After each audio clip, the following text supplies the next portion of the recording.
My name's Sandra Walker. I'm an archaeologist and an ethnobotanist, and this is one of my favorite places to be, I have to admit.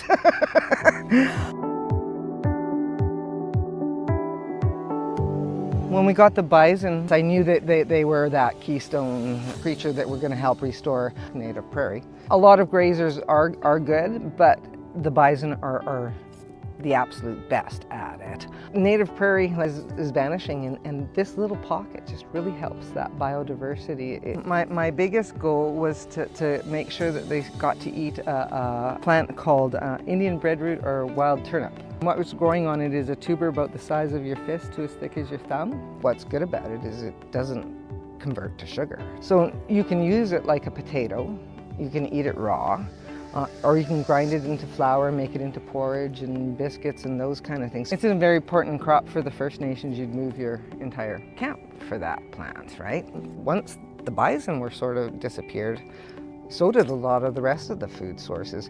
Indian breadroot isn't considered a rare plant, but because there's all this monoculturing, it's not out there anymore. I wanted the bison to eat the seed heads to get it to grow. We fed it the seed heads to the bison into their wallows, and they'll be rolling around and spreading more seeds around, and they tend to poop by the gate where they get fed, and Indian breadroot showed up there. And so my next idea was, well, you know, if we aren't moving the bison around the park, let's at least fling their poo around the park. I've been on dung duty for a while.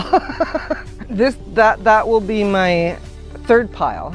And I have to admit, bison poo does not stink like cow poo, which is great. It's working, and that's the big thing. And the plants just look so much happier after and once it rained and the poo was there, it made so much difference. And I see plants that weren't here when I was a university student. Native prairie is one of the most vanishing ecosystems on the planet, and we really have no business shaking our finger when we've already eradicated all of our native prairie. Next year, I think, is going to be the exciting year to see how this turns out in the long run.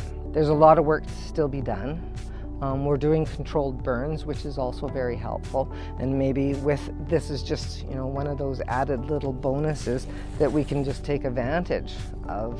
We can't move the bison, unfortunately, but at least we can bring some of the park to them and move part of them around the park. And let's see what happens to this park, because there are so many invasive species, and if those guys are going to help get rid of the invasives and at least restore it back to the native species, then that's a big plus in my opinion.